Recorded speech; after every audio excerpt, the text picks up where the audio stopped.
This week on Base, two quiet but massive shifts are happening at the same time. JPMorgan just put a regulated bank deposit token on Base, and AI agents are suddenly some of the biggest users of blockspace. If you thought Base was just a memecoin casino, the combination of JPMD, AI agents, and cross-arch bridges is about to change how liquidity, custody, and even who is actually sending transactions all work.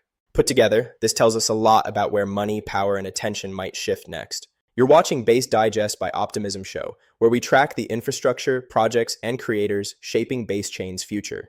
This is not financial advice. JP Morgan quietly turned up JPMD, a USD deposit token, on Coinbase's Base. Think of JPMD as the regulated on-chain representation of a bank deposit account, not a private stablecoin, but literal dollars sitting inside JP Morgan, tokenized. Because it's mapped to regulated deposits, JPMD is built for treasury desks, settlement flows, and B2B payments that want 24/7 instant finality. On Base, that opens the door for institutional cash management products, yield-bearing short-term instruments, and compliant settlement rails that plug straight into DeFi and payment apps. Deposit tokens like JPMD are structurally different from USDT, USDC, or algo stables. They sit under banking regulation, often interest-bearing, and in many jurisdictions covered by deposit insurance. As institutions start preferring these for real-world balances, the composition of stablecoin liquidity on Base will tilt toward bank-backed and fully compliant instruments. Zoom out, and this is part of a broader cluster. Visa expanding on-chain settlement with Aqua now, Circle pushing Arc testnet and its CPN partners, and Coinbase rolling out global prime custody. That cluster is basically saying institutional capital wants low-cost, compliant L2s as settlement hubs, and Base is positioning itself as one of those hubs. So, what does that mean for you if you build or trade on Base? First, liquidity. Expect more volume in highly boring pairs. JPMD, USDC, USDC, USDT, and other bank-issued tokens. Second, operations and compliance. Custody, exchange integrations, and KYC AML pipelines become first-order issues. The teams that are ready with clean custodial support, legal opinions, and audit trails will capture the first serious inflows. If institutional dollars are starting to use Base as a settlement layer, the next question is, who else is competing for that block space?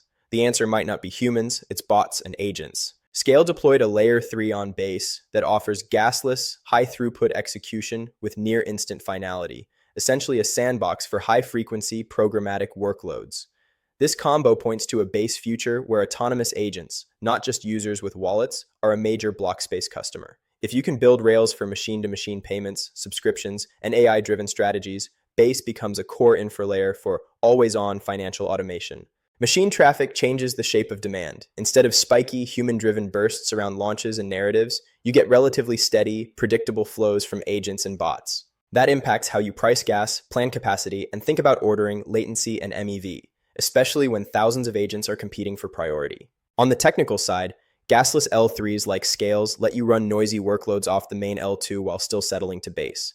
That's great for UX and throughput, but it pushes Base into a settlement and coordination role where sequencer performance, batch timing, and MEV protections matter more than ever. So we've got banks and bots lining up on Base, but in the short term, the loudest activity is still very human: memecoins. Traders are increasingly shifting their memecoin exposure away from Ethereum mainnet and into Base. Names like Brett, Deegan, and SPX 6900 have posted outsized short-term gains and have been responsible for a big chunk of recent on-chain noise. For Base, this is user acquisition and volume in a box. Meme cycles are onboarding new wallets, lighting up decks, and generating fees. For builders, there's an opportunity to capture these flows with better launch tooling, safer trading UX, and MEV-aware infra.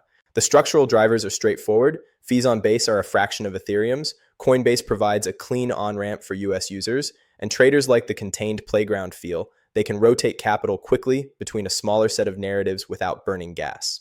We've covered institutional dollars, machine flows, and memecoin retail. The final piece is, how easily can outside liquidity reach Base in the first place? Apex Fusion is building bridges that connect very different blockchain architectures to EVM environments. As part of that, Skyline deployed BAP3X, a bridged version of the AP3X token, onto Base using Layer 0's OFT standard and Blade EVM. BAP3X now has liquidity live on Aerodrome and QuickSwap with incentives active, so there's real capital already flowing. This opens the door for DEX aggregators and yields strategies on Base to tap assets and narratives from non-EVM and alternative EVM stacks, like Cardano/Apex. Cross-arch routing opens new best execution paths for DeFi on Base, boosting potential TVL but introducing extra bridge and message layer risks for liquidity providers. Put together, these four stories tell a clear story about where Base is heading. JPMD and the broader institutional stablecoin wave say Base is becoming a serious settlement venue for regulated money, not just speculative capital.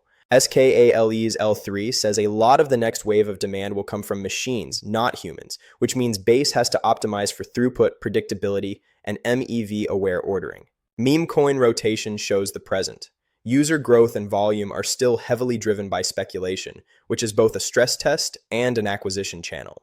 And Apex Fusion's cross-arch bridging says liquidity from very different ecosystems will increasingly treat Base as a routing hub, bringing both TVL and new risks. If you found this useful, subscribe to The Optimism Show and follow along for weekly coverage of how the Superchain and its member chains are actually evolving. Thanks for watching. I'll see you in the next one.